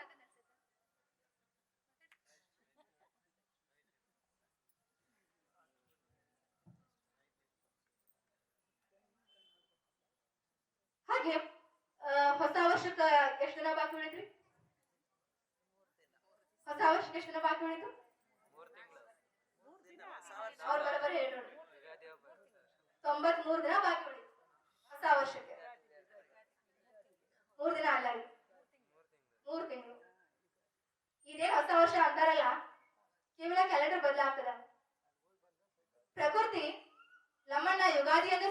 ಮಾಡಿದ್ರೆ ಈ ಹೊಸ ವರ್ಷದಲ್ಲೂ ಬಾಳ ಓನರ್ಗಳು ನಮ್ಮನ್ನ ಸ್ವಾಗತ ಮಾಡ್ತಾರ. ಅವ್ರು ಹೆಚ್ಚಾಗ್ತಾರ. ಅವತ್ತು ನಾವು ಒಳ್ಳೊಳ್ಳೆ ಕೆಲಸಗಳನ್ನ ಮಾಡಿ ಆಯಸ್ಸು ಗಟ್ಟಿ ಮಾಡ್ಕೊಂಡ್ರ ಇವತ್ತು ಶರೆ ಕುಡಿದು ತಮ್ಮ ಆಯಸ್ಸನ್ನ ಹಾಳು ಮಾಡ್ಕೊಳಕತ್ತಾರ.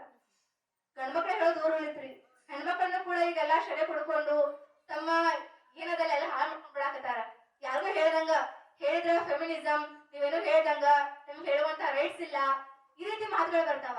ಆದ್ರೆ ಹೆಣ್ಮಕ್ಳಾದರೂ ಕೂಡ ಕೆಲವೊಂದು ಹೆಣ್ಮಕ್ಳಿಗೆ ಸ್ವಾತಂತ್ರ್ಯ ಅನ್ನೋದು ಇದೆ. ಆದ್ರೆ ಕೆಲವೊಂದು ಕಡಿವಾಣಗಳನ್ನ ನಾವು ಹಾಕ್ಲೇಬೇಕಾಗತ್ತ. ಹೆಣ್ಮಕ್ಳು ಕೂಡ ನಮಗೇನು ಅವ್ರ ನಾವು ಕೆಲಸ ಮಾಡ್ತೀವಿ, ಎಲ್ಲಾ ಮಾಡ್ತೀವಿ, ಅವ್ರ ಜೊತೆ ನಾವು ಬಹಳ ಬಲಶಾಲಿಗಳಿದೀವಿ.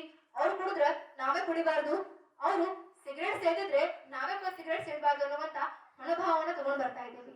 ಇಂಥ ಒಂದು ಮನೋಭಾವನ ದೂರ ಮಾಡಿ ಎಲ್ಲರೂ ಕೂಡ ಸಂಸ್ಕಾರದ ಕಡೆ, ಸಂಸ್ಕೃತಿಯ ಕಡೆ ನಾವು ವಾಲ್ಬೇಕು ಅಂತ ನಾವು ಮಕ್ಕಳಿಗೆ ಸಂಸ್ಕಾರವನ್ನು ಕೊಡ್ಬೇಕಾಗ್ತದ.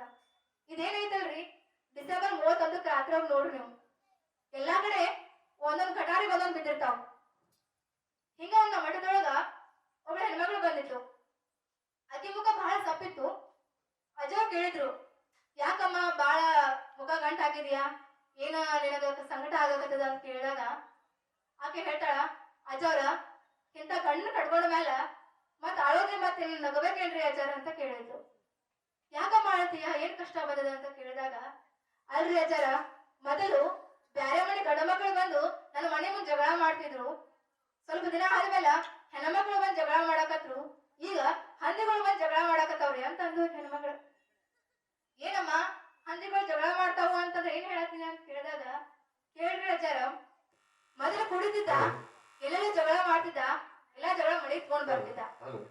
ಈಗ ಶಿಸ್ತ ಕುಡಿತಾನು, ಕುಡಿದು ಹೋಗಿ ಗಟಾರಿಗೆ ಕೊಳಚಿಗೆ ಎಲ್ಲ ಕಡೆ ಬಿದ್ದು ಬಿಡ್ತಾನ.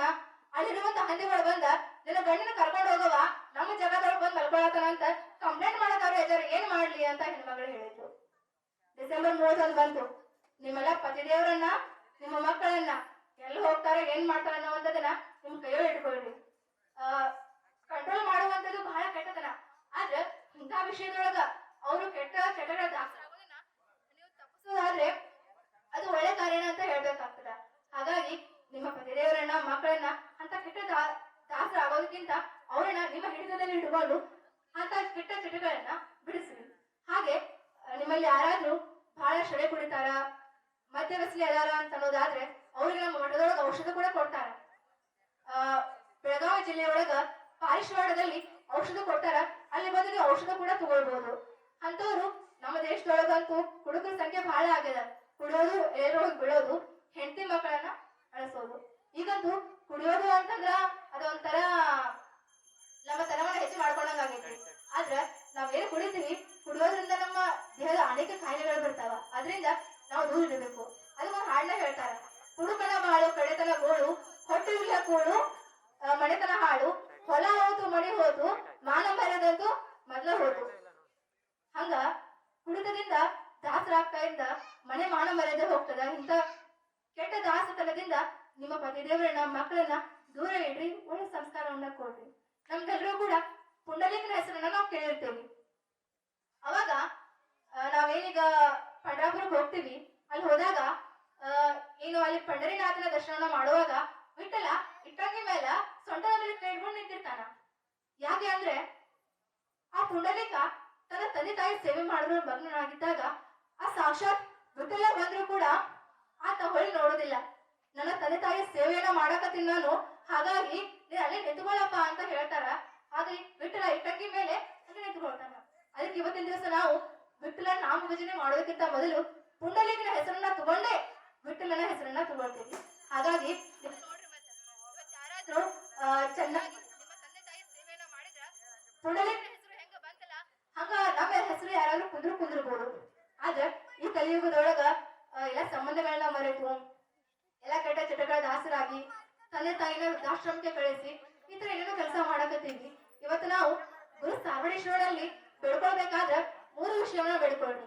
ಯಾವ್ದು ಅಂದ್ರ ಮೊದಲನೇದು ನಮ್ಮ ನೆತ್ತಿಯನ್ನ ತನ್ನಗಿಟ್ಟಕಂತ, ಅಂದ್ರ ಗಡಿಯೊಳಗ ನಮ್ಮ ಸೈನಿಕರು ಕೆಲಸವನ್ನ ಮಾಡ್ತಾ ಇದಾರ, ನಮ್ಮ ರಕ್ಷಣೆ ಮಾಡ್ತಾ ಇದಾರ. ಹಾಗಾಗಿ ಅವರ ಕುಟುಂಬವನ್ನ ತನ್ನಗಿಡೋ ದೇವ್ರೆ ಅವರಿಗೆ ಯಾವುದೇ ರೀತಿಯ ಒಂದು ಸಮಸ್ಯೆಗಳು ಬರದೇ ಇರಲಿ. ಎರಡನೇದು ನಮ್ಮ ಹೊಟ್ಟೆನ ತುಂಬಿಸ್ತಕ್ಕಂತ ರೈತರು ದುಡಿದು ಅವ್ರ ಅಕ್ಕಿಯ ಬೆಳೆದ್ರೆ ಮಾತ್ರ ನಾವು ನೀವು ಊಟ ಮಾಡಕ್ಕಾಗೋದು. ಹಾಗಾಗಿ ಆ ರೈತರಿಗೆ ಸಾಲ ಆಗದೆ ಚೆನ್ನಾಗಿ ಕಾಲಕ್ಕೆ ತಕ್ಕಂಗ್ ಮಳೆ ಬೆಳೆ ಬಂದು ಒಳ್ಳೆ ರೇಟ್ ಸಿಗ್ಲಿ, ಒಳ್ಳೆ ದುಡ್ಡು ಲಾಭ ಆಗ್ಲಿ ಅಂತ ಕೇಳ್ಕೊಳ್ರಿ. ಮೂರನೇದು ನಿಮ್ಮ ಹೊಟ್ಟೆ ನೆತ್ತಿ ಎರಡನ್ನು ತನ್ನಗಿಟ್ಟಿರ್ತಕ್ಕಂತ ನಿಮ್ಮ ತಂದೆ ತಾಯಿಗಳು, ಅವರಿಗೆ ಯಾವುದೇ ರೀತಿಯ ಕಷ್ಟ ಬರದೇ ಇರಲಿ, ಯಾವುದೇ ರೀತಿಯ ರೋಗ ರುಜಿನಗಳು ಬರದೇ ಇರಲಿ ಅಂತ ಈ ಮೂರು ವಿಷಯನ ಬೆಳ್ಕೊಳ್ರಿ. ಅದಾದ ಮೇಲೆ ನಿಮ್ಮ ನಿಮ್ಮ ಯಾವ ಇಚ್ಛೆಗಳದಾವಲ್ಲ ಅದನ್ನೆಲ್ಲ ಬೆಳ್ಕೊಂಡ್ರೆ ಪ್ರತಿಯೊಂದು ಕೂಡ ಖಂಡಿತ ನೆರವೇರ್ತಾವ ಅಂತ ಇವತ್ತಿನ ದಿವಸ ನಾನು ಹೇಳ್ಬೇಕಾಗ್ತದೆ. ಹಾಗೆ ಇವತ್ತೇನಾಗಿದೆ ಅಂದ್ರೆ ಸಮಯ ಕೂಡ ಬಹಳ ಆಗ್ಯದ. ಹಾಗಾಗಿ ನಾವ್ ಹೆಂಗ್ ಹೇಳ್ಬೇಕಂದ್ರ ಮಜ್ಜಿಗೆ ಪೂರ್ತಿ ರಾಮಾಯಣ ಹೇಳ್ಬೇಕಾಗೈತಿ. ಒಬ್ಬ ಹೆಣ್ಮಗಳು ಅಜ್ಜಿ ಬಹಳ ಚಂದ ರಾಮಾಯಣ ಹೇಳ್ತಾ ಇದ್ದ ಅಂತ. ಅವಾಗ ಆ ಅಜ್ಜಿಯ ಗಂಡ ಮನೆಯೊಳಗ ಊಟ ಮಾಡಕ್ ಬಂದಿರ್ತಿದ್ದ. ಮೊದಲೆಲ್ಲ ಅವ್ರಿಗೆ ಮಜ್ಜಿಗೆ ತಂದು ಕೊಡ್ತಿದ್ರು ಊಟಕ್ಕ. ಹಾಗೆ ಗಂಡನಿಗೆ ಮನೆಯೊಳಗ ಮಜ್ಜಿಗೆ ಖಾಲಿ ಆಗಿದ್ದು ಬಾಜು ಮನೆಗೆ ಹೋದಂತ. ಹೋಗಿ ನನ್ನ ಗಂಡ ಊಟ ಕುಂತಾನ, ಮಜ್ಜಿಗೆ ಕೊಡವ ಅಂತ ಕೇಳಿದಂತ. ಆಗ ಹೆಣ್ಮಗಳು ಅಜ್ಜಿ ಮಜ್ಜಿಗೆ ಕೊಡ್ತಾನ, ಆದ್ರ ನೀನಂಗ ರಾಮಾಯಣ ಹೇಳ್ಬೇಕು ಅಂತ ಹೇಳ್ತಾಳಕ್ಕೆ. ಅವಾಗ ಅಲ್ಲವ ರಾಮಾಯಣ ಬಹಳ ಐತಿ, ಈಗ ನನ್ನ ಗಂಡಗ್ ಮಜ್ಜಿಗೆ ಕೊಟ್ಟು ಬಂದು ಆಮೇಲೆ ಹೇಳ್ತೇನೆ ಅಂದ್ಲಂತಕಿ. ಇಲ್ಲ ಅಜ್ಜಿ, ನಿನ್ನ ರಾತ್ರಿ ರಾಮಾಯಣ ಬಹಳ ಚಂದ ಹೇಳ್ದಿ ಅಂತ ನೀನ ಇವತ್ತಂಗ ಹೇಳಬೇಕು, ಆಮೇಲೆ ಮಜ್ಜಿಗೆ ನಾನು ಕೊಡ್ತೇನೆ ಅಂತ ಹೇಳ್ತಾಳ. ಆಗ ಹೇಳ್ತೇನೆ ಕೇಳಿಸ್ಕೋ, ಹೊಳ್ಳಂಬಳ ಕೇಳಕ್ ಹೋಗ್ಬೇಡ, ಒಂದ್ಸಲ ಹೇಳ್ತೇನಿ ಮಜ್ಜಿಗೆ ಕೊಡು ಅಂತ ಹೇಳ್ತಾಳ. ಆಗ ಆಗ ಅಜ್ಜಿ ಹೇಳ್ತಾಳ, ದಶರಥನ ಕಂದ ರಾವಣನ ಕೊಂದ, ಸೀತೆಯ ತಂದ, ರಾಮಾಯಣ ಮುಗಿತು, ಮಜ್ಜಿಗೆ ತಂದು ಕೊಡು ಅಂತೇಳಿ ಆ ಅಜ್ಜಿ ಮಜ್ಜಿಗೆನ ತಗೊಂಡು ಹೋಗ್ತಾಳಂತ. ಹಾಗಾಗಿ ಇವತ್ತು ಬಹಳ ವಿಷಯ ಅಂತ ಹೇಳೋದು ಬಹಳ ಅದ. ಲಾಸ್ಟ್ ಒಂದು ಕಥೆನ ಹೇಳಿ ಮುಗಿಸ್ತೀನಿ. ಅಕ್ಬರ್ ಬೀರ್ಬಲ ನಮ್ಗೆಲ್ಲ ಗೊತ್ತಿರುವಂತವ್ರೆ. ಅಕ್ಬರ್ ಒಂದ್ಸಾರಿ ತನ್ನ ರಾಜ್ಯಸಭೆಯನ್ನ ಮಾಡುವಾಗ ಬಿರ್ಬಲಿಗೆ ಒಂದು ಪ್ರಶ್ನೆನ ಇರ್ತಾಳ. ಅಲ್ಲಪ್ಪ, ನಮ್ಮ ದೇಹದ ತುಂಬೆಲ್ಲ ಕೂದಲದಾವ, ಆದ್ರ ನಮ್ಮ ಅಂಗೈಯೊಳಗೆ ಕೂದಿಲ್ಲ ಯಾಕ ಅಂತ ಕೇಳ್ತಾನ. ಬಿರ್ಬಲ್ಲ ಯಾವ್ದಾದ್ರು ಪ್ರಶ್ನೆಗೆ ಉತ್ತರವನ್ನ ಕಂಡು ಹಿಡದೇ ತೀರ್ತಿದ್ದ. ಅವಾಗ ಆತ ಹೇಳ್ತಾನ, ರಾಜರೇ, ನೀವು ನನ್ನ ಚಾಣಾಕ್ಷತೆಗೆ ಮೆಚ್ಚಿ ಏನು ಪ್ರಶಸ್ತಿನ ಕೊಡ್ತೀರಲ್ಲ, ಆ ಪ್ರಶಸ್ತಿನ ತಗೊಂಡು ನನ್ನ ಕೈಯೊಳಗಿರುವಂತ ಕೂದಲು ಉದುರು ಹೋಗ್ಯವರಿಗೆ ಅಂತ ಅಂದಂತ. ಆಗ ರಾಜ ಸುಮ್ಮ ಆಗ್ಲಿಲ್ಲ. ಇನ್ನು ಏನೋ ಪ್ರಶಸ್ತಿ ತಗೊಂಡು ಉದುರು ಹೋಗುತ್ತಾ, ಮತ್ ನನ್ನ ಅಂಗೈಯ ಕೂದಲಿಲ್ಲ ಅಂತ ಕೇಳ್ದ. ರಾಜ, ನಾನು ಪ್ರಶಸ್ತಿಯನ್ನ ತಗೊಂಡು ಅಂಗೈನ ಕೂದಲ ಉದುರು ಹೋದ್ರು, ನಿಮಗ ಆ ಪ್ರಶಸ್ತಿಯನ್ನ ಕೊಟ್ಟು ಅಂಗೈಗಿರುವಂತ ಕೂದಲು ಉದುರು ಹೋದು ಅಂತ ಹೇಳ್ತಾನ. ಸರಿಪಾ, ನಂದು ಮುಗಿತು ನಿಂದು ಮುಗಿತು, ಮುಂದೆ ಜನ ಕುಂತಿರ್ತಾರಲ್ಲ ಅವ್ರ ಅಂಗ ಯಾಕೆ ಕೂದಿರೋದಿಲ್ಲ ಅಂತ ಕೇಳ್ತಾನ. ಆಗ ಬಿರ್ಬಲ್ ಹೇಳ್ತಾನ, ರಾಜರ, ನನಗ ಪ್ರಶಸ್ತಿ ತಗೊಂಡು ಕೂದಲೆಲ್ಲ ಉದುರು ಹೋದು, ನಿಮಗ ಕೊಟ್ಟು ಕೂದಲೆಲ್ಲ ಉದುರು ಹೋದು, ಅವರಿಗೆ ಇದನ್ನ ನೋಡಿ ಚಪ್ಪಾಳೆ ಹೊಡೆದು ಅವ್ರ ಕೂದಲೆಲ್ಲ ಉದುರು ಹೋದು ಅಂತ ಹೇಳ್ತಾನಂತ. ರಾಜನಿಗೆ ಇಷ್ಟಕ್ಕೂ ಸಮಾಧಾನ ಆಗುದಿಲ್ಲ. ಹೋಗ್ಲಿಪ್ಪ, ನಿನ್ನ ಹೇಳಿಕೆಯನ್ನ ನೋಡಿ ಉರ್ಕೋತಾರಲ್ಲ, ಅವ್ರು ನಿನ್ ಚಪ್ಪಾಳೆ ಹೊಡೆಯಂಗಿಲ್ಲ, ಅವರು ಪ್ರಶಸ್ತಿ ತಗೊಳಂಗಿಲ್ಲ, ಕೊಡಂಗಿಲ್ಲ, ಚಪ್ಪಾಳೆ ಹೊಡೆಯಂಗಿಲ್ಲ, ಮತ್ ಅವ್ರ ಅಂಗಿ ಯಾಕೆ ಕೂದಿಲ್ಲ ಅಂತ ಕೇಳ್ತಾನಂತ. ಆಗ ಬಿರ್ಬಲ್ ಹೇಳ್ತಾನ, ರಾಜರ, ನನಗ ಪ್ರಶಸ್ತಿ ತಗೊಂಡು ಕೂದೆಲ್ಲ ಉದುರು ಹೋದು, ನಿಮಗ ಪ್ರಶಸ್ತಿ ಕೊಟ್ಟು ಕೂದೆಲ್ಲ ಉದುರು ಹೋದು, ಮುಂದೆ ಕುಂತವರು ಪ್ರಶಸ್ತಿ ಕೊಡೋದನ್ನ ನೋಡಿ ಚಪ್ಪಾಳೆ ಹೊಡೆದು ಉದುರು ಹೋದು, ನಾನು ನೋಡಿ ಉಳ್ಕೋತಾರಲ್ಲ, ಅವರು ಅಸಹಾಯಕತೆಯಿಂದ ಅಂಗೈ ತೆಕ್ಕಿ ಕೂದೆಲ್ಲ ಉದುರು ಹೋಗ್ಯಾವ್ರಿ ಅಂತ ಹೇಳ್ತಾನಂತ. ಹಾಗಾಗಿ ಇವತ್ತು ಇಂಥ ಒಳ್ಳೆ ಕಾರ್ಯಕ್ರಮ ಆಗ್ತಾ ಇದೆ. ನಾವೆಲ್ಲರೂ ಕೂಡ ಮನೆಯೊಳಗೆ ಎಲ್ಲೋ ಕುತ್ಕೊಂಡು ಕೇಳೋದಕ್ಕಿಂತ ಇಲ್ಲಿ ಬಂದು ಹಿತೋಪದೇಶವನ್ನ ಆಲಿಸಿ ಜೀವನ ಪಾವನೆ ಮಾಡ್ಕೊಳ್ಳೋಣ. ಈಗ ನಮ್ಮ ಮುಂದ ಭರತನಾಟ್ಯ ಮಾಡ್ಲಿಕ್ಕೆ ಮಗು ರೆಡಿಯಾಗಿ ಕೂಡ ಕುಂತಿದ್ದಾಳ. ಇವತ್ತು ನಾವು ನೋಡಕತ್ತೀವಿ, ಚಿಕ್ಕ ಬಟ್ಟೆ ಹಾಕಿ ಅರ್ಥವಿಲ್ಲದ ಹಾಡುಗಳಿಗೆ ಮನಸ್ಸು ಬಂದಂಗ ನೋಡೋರಿಗೆ ಮುಜುಗರ ಆಗೋಂಗ್ ಕುಣಿತಾ ಇದ್ದಾರ. ಅಂತದ್ರೊಳಗ ನಮ್ಮ ಭಾರತೀಯ ಸಂಸ್ಕೃತಿ ಭರತನಾಟ್ಯವನ್ನ ಉಳಿಸಿ ಬೆಳೆಸ್ಕೊಂಡು ಹೋಗುವಂತ ಕೆಲಸನ ಮಾಡ್ತಾ ಇದ್ರಿ. ನಿಮ್ಗೆ ಒಳ್ಳೇದಾಗ್ಲಿ. ಹಾಗೆ ಭರತನಾಟ್ಯವನ್ನ ನೋಡಕ್ ನಾವು ಕೂಡ ಕಾಯ್ಕೊಂಡು ಕುಂತಿದೀವಿ. ಎಲ್ಲರೂ ಹೇಳಾಕಿರ್ಬೋದು, ನಾವು ನೋಡೋ ಭರತನಾಟ್ಯ ನೋಡಕ್ ಬಂದೇವಿ, ನೀವ್ ಹಂಗ ಹೇಳಾಕತ್ತಾರಲ್ರಿ ಅಂತ ಹೇಳಿ. ನಾಳೆ ಕೂಡ ಭರತನಾಟ್ಯ ನೋಡಕ್ ಬಹಳ ಕಾದಂತ ಕಾಯಕತ್ತೀನಿ. ನಾವೆಲ್ಲರೂ ಇವತ್ತಿನ ಕೂಡ ಗುರು ಸಾರ್ವಣೇಶ್ವರ ತೆರವಾಗಿ ನಮ್ಮ ಜನ್ಮವನ್ನ ಪಾವನ ಮಾಡ್ಕೊಳ್ಳೋಣ. ಆದಷ್ಟು ದಾನ ಧರ್ಮ ಮಾಡಿ ಪೂಜ್ಯರ ಒಂದು ಅಡಿದಾವರ ವೇಳೆಗೆ ನಾನೊಂದು 2 ಮಾತನ್ನ ಸಮರ್ಪಣೆ ಮಾಡ್ತೀನಿ. ಶಿವಂ ಭೂಯಾತ್.